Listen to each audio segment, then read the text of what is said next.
So, how are you? In the flashback, Odin tells the story of the great battle that took place in 900 AD between the Jotuns, the ice giants of Jotunheim, and their army that protected the earth from a new ice age.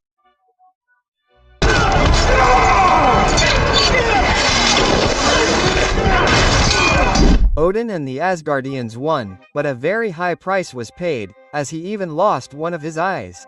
Having defeated the Juns, he takes the Box of Ancient Winters, the source of the creature's power, and returns to Asgard. This box is so powerful that it can turn entire planets into ice. Odin tells all of this to his two sons, one of whom is Thor, the brave blonde boy, and the other, the more thoughtful one, named Loki.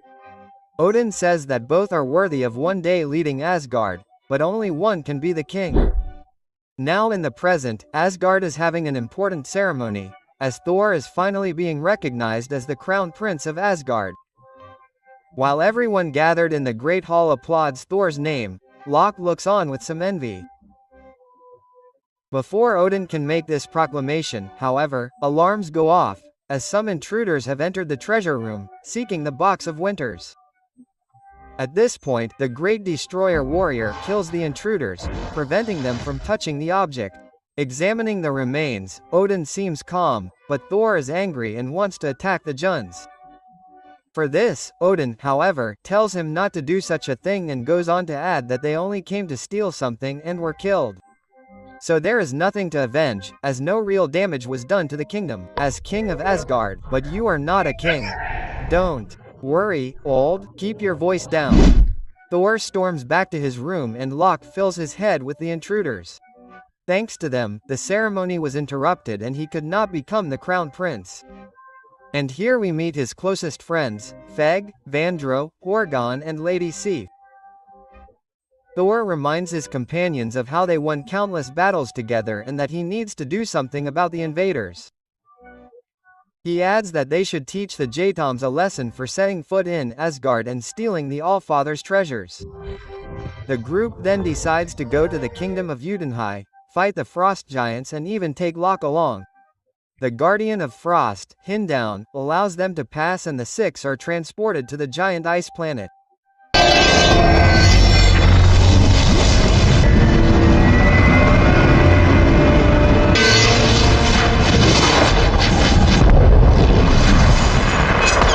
Next, they are confronted by King Lofn, who threatens and taunts the heroes of Asgard.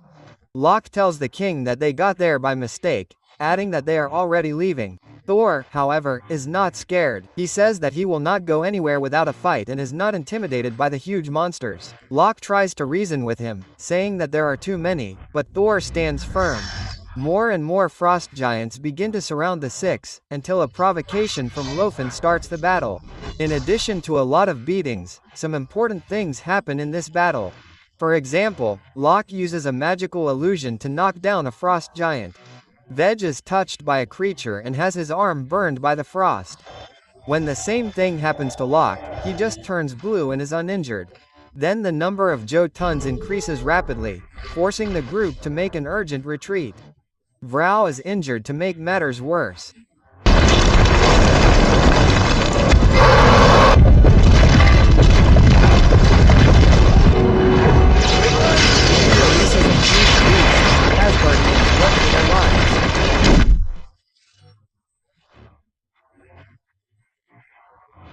Togeronir and kills the beast, but once again the team finds themselves surrounded and things seem desperate. Odin arrives to calm the fight, apologizes to Lof for his son's intrusion and tries to restore peace. Another Lof says that this is no longer the time for diplomacy and the frost giants are now at war.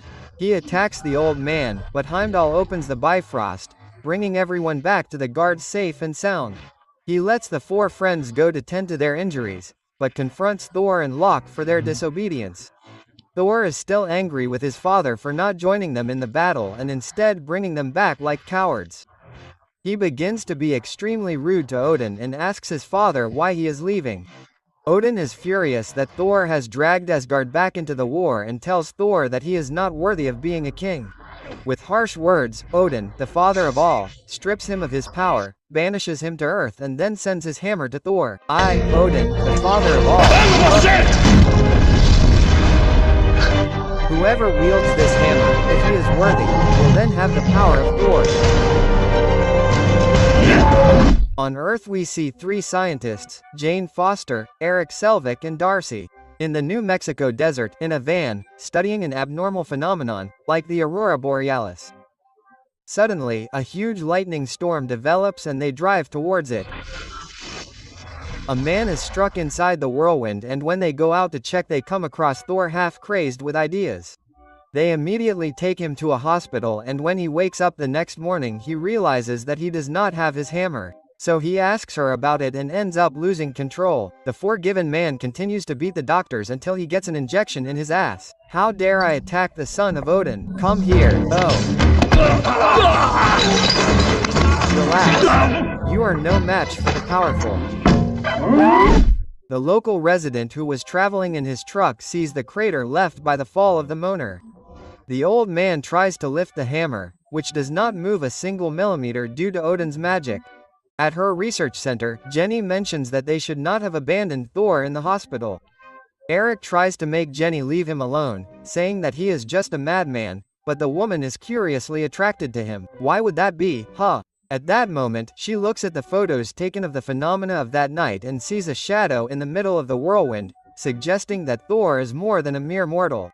Hours after taking a tranquilizer, the god of thunder wakes up, feeling too weak in his mortal form. Back at the crater, the local population has already set up a barbecue with Chimera and a competition to see who has the strongest strength to lift the hammer. It is at this point that S.H.I.E.L.D. agent F. Coulson arrives and tells Nick Fury what happened. When the group returns to the hospital, Thor has already left, but when they are leaving in the van, Jane runs him over for the second time.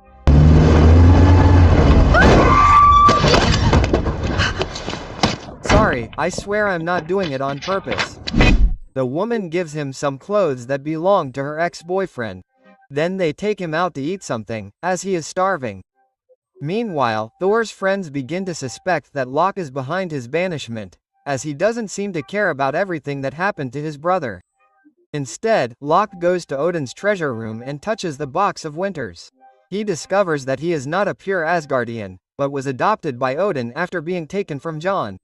Odin confesses that when he defeated Loki and took the box, he also took the baby, the villain's son. With this, he hoped to calm the Jotuns' desire for vengeance and establish a lasting truce between the kingdoms. Despite this, for Odin, Loki has always been his son, as he loves him as such. Still, Loki, frustrated, screams, saying that he is not his son. This strong emotion makes the father of all fall into a coma, because he had not slept for many years.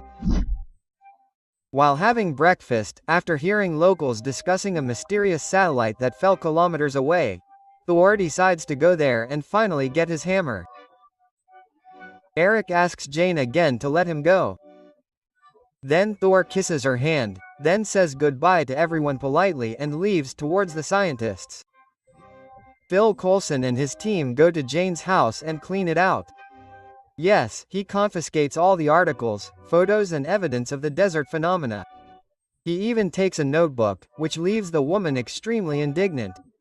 After losing everything, the group sits down and Jenny asks who those people were. Eric mentions that a few years ago he met an expert in gamma radiation, and when the shield appeared he was never seen again. A reference to Bruce Banner, who did experiments and became the Incredible Hulk, who already has a video here on the channel. I'll leave the link in the description. Okay. In Asgard, Thor's enemies discover that Loki now rules on the throne, since Odin has entered his god sleep. Sif asks Loki to end his brother's banishment, but Loki refuses, saying he can't undo Odin's last order. Thor walks through the city streets, even trying to buy a horse at a pet store. Jenny appears, offers him a ride, and the two set off together in a van towards the crater site. On the way, Thor makes a promise to Jane, that as soon as he regains his powers, he will make Phil Coulson return all of his research. In Odin's chamber, Frigga asks Loki for forgiveness for hiding his lineage, because they just didn't want him to feel different. When night falls, Jane and Thor arrive at the place that is now surrounded by security guards and shield tents. Thor advances as a heavy rain begins, then faces several agents with a beating. He orders Clint Barton, Hawkeye, to stop the threat. But he just waits to see what happens when Thor finally reaches the hammer. However, when he tries to lift it, the demigod realizes that he is no longer worthy of using it. Frustrated, Thor falls to his knees and the agents capture him without resistance.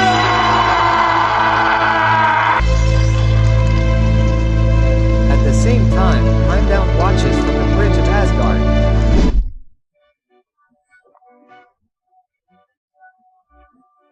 Thor is taken to a room where Coulson tries to interrogate him, but despite the questions he remains silent. When we find a way out, Loki appears before his brother, saying that his father died of grief over everything that happened and that he can no longer return to Asgard. Thor is devastated and asks Loki for forgiveness, because if he had not sought war, they would never be in this situation. In the exit invisible to humans, the god of mischief tries to lift the hammer, showing that he is also not worthy of the hammer. Eric, in turn, goes to the S.H.I.E.L.D. agents and claims that Thor is Jane's ex-husband, who drank too much and is sober, justifying how he beat up so many guards at the same time.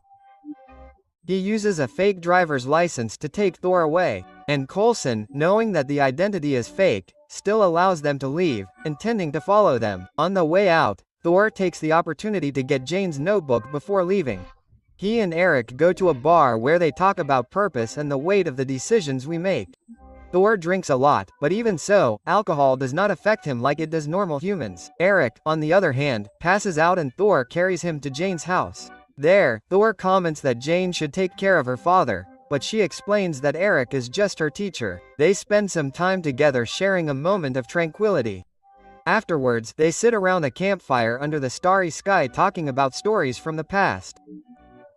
Jenny asks Thor where he came from and he replies that he was about to become the prince and heir to one of the 9 kingdoms, but that did not happen because of the frost giants. Curious, Jane asks, "What are these 9 realms?" Then Thor takes her notebook and draws a diagram, explaining each of the realms and the Bifrost Bridge that connects all the worlds. Jane imagines that the bridge could be what scientists call a wormhole based on Einstein-Rosen's theory. Thor says he came from Asgard and after hours of talking they both fall asleep. Using the Bifrost, Loki goes to John Haynes' realm to speak directly with his father Lofn. He intends to eliminate the loose ends, so he makes a deal with the frost giant, promising to open a secret passage so they can invade the Guard and kill Odin. This way, the Jotuns will have their revenge and Loki will be king without retaliation. On the way back, Heimdall is suspicious of this visit, since Loki hid his presence with magic while he was away. Thor's friends get together and decide to break Loki's orders by traveling to Midgard, Earth. Heimdall says he cannot open the Bifrost for them, but he will not stop them from passing either. So, the warriors teleport to the desert. There in the small town, they find Thor, telling him everything that is happening and revealing that Odin is still alive. "Make sure my brother doesn't come back. Destroy everything." Meanwhile, Loki sends the Destroyer, a powerful war machine to Earth, with the mission of killing his brother. Moments later, he freezes Heimdall with the Hellbox and opens the portal to Jotunheim, the kingdom of the Frost Giants. The Destroyer arrives in the desert, in New Mexico, and starts popping everything with its heat rays. The first to get a beating are the S.H.I.E.L.D's agents, led by Coulson. Unable to do much, Thor, along with Jenny and his colleagues, try to protect the people around them, evacuating the city. They keep him distracted.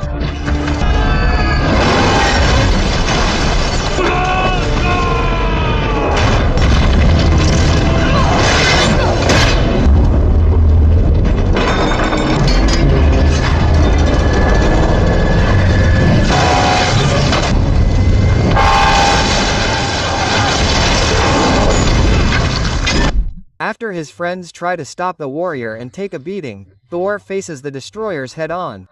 Even without powers, he begs Loki to spare the humans. Loki, watching everything from Asgard, orders the destroyer to return, but before doing so, he hugs Thor so hard that the poor guy flies and falls limply to the ground. Jane runs to him in despair, but it seems like there is nothing she can do. However, her act of courage and selflessness in protecting her friends proves that Thor is finally worthy of wielding the hammer again. The hammer breaks free from the crater where it was and flies, breaking the sound barrier, into the hands of the god of thunder.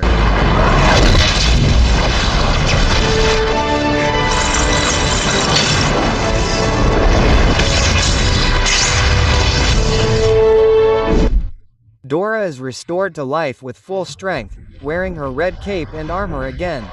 She spins her hammer, creating a giant whirlwind, and as soon as her enemy rises to a certain height, she fights with Mjolnir and defeats the destroyer with a single attack. He promises Jane that he will return for her soon, and the two finally kiss.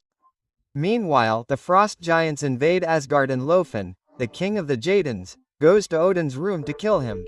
Frigga tries to defend Odin, but is easily disarmed by the creature. Then Loki betrays him and kills Laufey, trying to pass himself off as a hero. Down manages to free himself from the ice and betrays Torya and the others back to Asgard. Thor finally flies to the castle and sees his mother again, telling her that it was all an evil plan by Loki for the power of the throne. With Odin's spear, he strikes Thor from the top of the tower, then goes to Bifrost and activates it to destroy Jonin. Tord asks him and the two brothers fight in a one-on-one fight.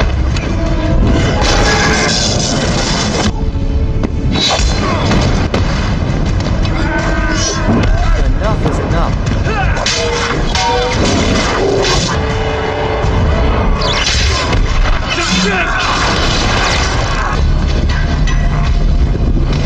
After punching the villain, he immobilizes him with Mjolnir, with no other alternative to avoid the destruction of Jotunheim. Thor takes the hammer and breaks the bridge, which ends up causing a huge explosion. As everything collapses, Thor and Loki fall into space when Odin finally appears in time to catch his sons. Defeated, Loki admits his mistakes and lets go, falling into the black abyss of space. With the bridge destroyed, the threat is contained. However, Odin is very sad about the loss of his son and the outcome of the events. T regrets Jenny's distance, but Heimdall reassures him by saying that she is also looking for him. In the post-credits scene, we see Erik Selvik being taken to a S.H.I.E.L.D. facility, where he meets director Nick Fury.